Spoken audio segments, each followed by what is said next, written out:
transmissão é o professor de Direito Constitucional da Universidade Federal Fluminense, Gustavo Sampaio. Boa tarde, muito obrigada mais uma vez por nos ajudar aqui a traduzir as notícias para os nossos ouvintes. Bem-vindo, viu? Boa tarde, Adriana. Boa tarde a todas e a todos. Vamos adiante. Vamos lá. Doutor Gustavo, a informação que eu tenho é de que essa decisão do ministro Dias Toffoli, ela vem, ele analisa uma reclamação, uma figura, né, um instrumento que se chama reclamação e que não vai ao plenário da Corte, mas que o Ministério Público Federal pode recorrer dessa decisão de anulação do acordo de leniência da empreiteira Odebrecht. Procede isso? Não vai à Corte mesmo, mas pode haver recurso do Ministério Público? Vamos explicar, então, um pouquinho, se me permite, do que se trata. Porque o Supremo Tribunal Federal, a priori, como Corte Suprema da Organização Judiciária Brasileira, ele é, acima de tudo, uma instância recursal, uma instância que julga recursos. Nós ouvimos com muita frequência falar dos recursos extraordinários que vão à Suprema Corte do Brasil. Mas, no caso aqui, nós não falamos disso. Você disse muito bem, se trata de uma reclamação. Reclamação é uma ferramenta, é uma ação de competência originária do Supremo Tribunal Federal, prevista no artigo 102, inciso 1º, a linha L da Constituição. E para que serve a reclamação? Ela serve, já que não é um recurso, para pedir ao Supremo Tribunal que tome providências quando instâncias inferiores do Poder Judiciário, sejam tribunais de apelação, sejam varas da primeira instância, estão, porventura, decidindo em desconformidade com o que já decidiu antes o Supremo Tribunal Federal numa determinada matéria ou sobre matéria de competência do Supremo Tribunal Federal.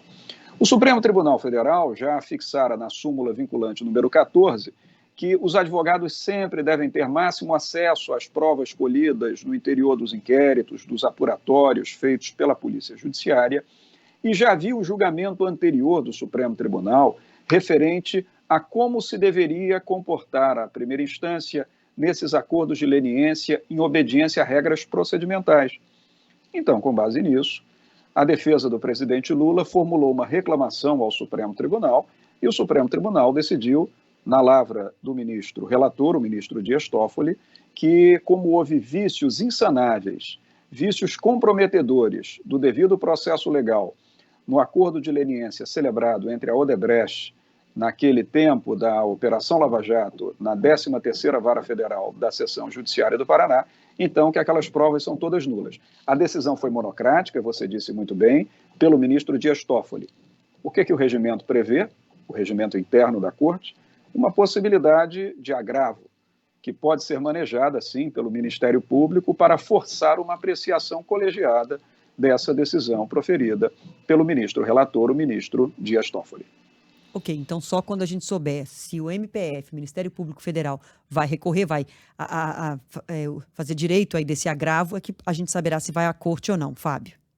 É isso. Boa tarde, doutor. Eu queria saber das possíveis consequências jurídicas dessa decisão no que diz respeito a outros casos, evidentemente casos da Lava Jato. Pode-se abrir aí um efeito cascata de nulidade de provas ou cada caso é um caso específico? Pode sim, porque o ministro Dias Toffoli, nessa decisão, que é uma decisão, se me permite dizer, que ainda terá que ser analisada com muita cautela ao longo do tempo, porque são 135 páginas de julgamento, então não é uma decisão simples, ele deixa claro que as provas colhidas e que forem, portanto, acoimadas desse vício, esse vício de nulidade causado por violações ao devido processo legal, na reunião dessas provas, na colheita dessas provas, certamente todos os processos que tiverem se valido de provas decorrentes desse mesmo ato, diz o ministro, não poderão torná-las válidas. Então, isso pode sim gerar um efeito de repercussão maior daqui em diante em relação a outros processos judiciais. Claro que nós teremos que aguardar se a defesa nesses outros processos judiciais irá ou não se manifestar no sentido de pedir uma nulidade dessa ou daquela prova. Em suma, o que decorreu desse vício procedimental na formação das provas decorrentes desse acordo de leniência celebrado na 13ª Vara Federal no Paraná é nulo.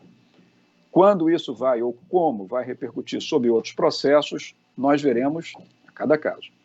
Agora, professor, falando especificamente do caso do presidente Lula, que ficou tanto tempo preso em função dessas condenações, pegando a linha do tempo aí do que aconteceu com o presidente Lula, depois da prisão, ele acabou sendo solto em função de uma decisão do Supremo de que os presos só podem ser, de fato, cumprir a pena depois de condenados e julgados sem possibilidade mais de recurso. Ele foi solto. Depois disso, a gente teve uma outra decisão do Supremo, que foi a de considerar que a Justiça do Paraná, o juiz Sérgio Moro, enfim, todo o caminho que os processos contra Lula percorreram não era a instância legal para que ele fosse julgado, e as condenações foram canceladas, anuladas, mas as provas ainda não estavam anuladas. Agora não é uma anulação automática das provas dos processos contra o agora presidente Lula, mas é praticamente, a gente pode considerar, porque dá aberta essa porta da anulação do acordo de leniência da Odebrecht. Agora é uma questão dos advogados do presidente Lula pedirem que as provas sejam nulas, mas o caminho vai ser esse, provavelmente, juridicamente falando. Mas aqui nós temos que fazer uma separação de coisas diferentes. Lá atrás, quando chegou um habeas corpus ao Supremo Tribunal Federal, recorda-se, e nesse habeas corpus a defesa do presidente Lula dizia que a competência não era correta, a competência territorial da seção judiciária do Paraná, que a competência deveria ser da seção judiciária de São Paulo ou da seção judiciária do Distrito Federal, e que, portanto, a 13ª Vara Federal no Paraná não teria tido competência para processar e julgar aqueles processos penais. Ali, o ministro Edson Fachin entendeu que, de fato, a Vara Federal no Paraná não tinha competência para alguns dos processos. E, nesse sentido, as provas poderiam ser todas aproveitadas caso um novo órgão julgador, uma nova vara federal, assumisse o protagonismo dessas ações penais. Só que logo depois, um outro habeas corpus, esse já na relatoria do ministro Gilmar Mendes, determinou que o juiz Sérgio Moro fora parcial na condução do processo. E quando o Supremo Tribunal Federal declarou a parcialidade do juiz Sérgio Moro, isso comprometeu todo o instrumental probatório reunido durante aquele tempo. Então é preciso fazer uma separação. Nos processos penais que foram atingidos pela declaração de quebra de imparcialidade pelo juiz Sérgio Moro, as provas não procedem. Nos processos penais que decorreram apenas de declaração de incompetência, as provas podem ser aproveitadas. No caso concreto dessa reclamação, que foi julgada agora pelas mãos do ministro Dias Toffoli no Supremo Tribunal Federal, quando se diz que todas as provas coligidas naquela delação, que especificamente é um acordo de leniência, por se tratar de uma pessoa jurídica, que essas provas são nulas, porque houve falhas procedimentais, vícios procedimentais que comprometeram a rigidez das provas. Então, nesse caso, qualquer condenação que tenha decorrido do manejo dessas provas também cai. Compreende? Então, eu estou exortando apenas a que possamos compreender que nós teremos que fazer uma análise de caso concreto em caso concreto, de ação penal em ação penal, de réu em réu, para ver até onde essa decisão do Supremo Tribunal Federal vai realmente produzir resultados. Agora, por fim, apenas nessa resposta, eu devo dizer que, para além do que o ministro Dias Toffoli julgou na reclamação, ele fez questão de deixar um recado político. Quando ele diz sobre a prisão do presidente Lula, que essa prisão teria mudado o curso da história, que ela teria sido premeditada pelo ex-juiz federal, então juiz federal Sérgio Moro, e pelos procuradores que atuaram na Operação Lava Jato, ali ele quis demonstrar, o ministro Toffoli, que a função jurisdicional, sobretudo a penal, tem que ser exercida nos limites da técnica, do devido processo legal e da boa-fé objetiva. Que se a função jurisdicional for usada para fins políticos, ela fica comprometida na independência do Poder Judiciário. Foi esse o recado dado claramente pelo ministro relator Dias Toffoli nos autos dessa reclamação 43.007, Distrito Federal, que foi julgada hoje. Professor, nosso tempo está acabando, mas rapidamente eu queria perguntar só mais uma questão em relação à construtora Odebrecht. Anulado o acordo de leniência, a empresa pode pedir de volta o dinheiro que fechou, de retornar esse dinheiro aos cofres públicos nesses acordos? Ela vai pedir esse dinheiro de volta? Há um caminho para isso?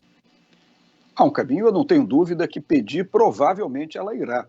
Até porque o direito de petição, o direito de se dirigir aos órgãos públicos na defesa de ilegalidade ou contra abuso de poder, é um direito constitucional estampado em cláusula pétrea da Constituição da República, compreende? Então eu não tenho dúvida que, muito provavelmente, a empresa Norberto Odebrecht vai peticionar nesse sentido, da restituição dos valores pagos.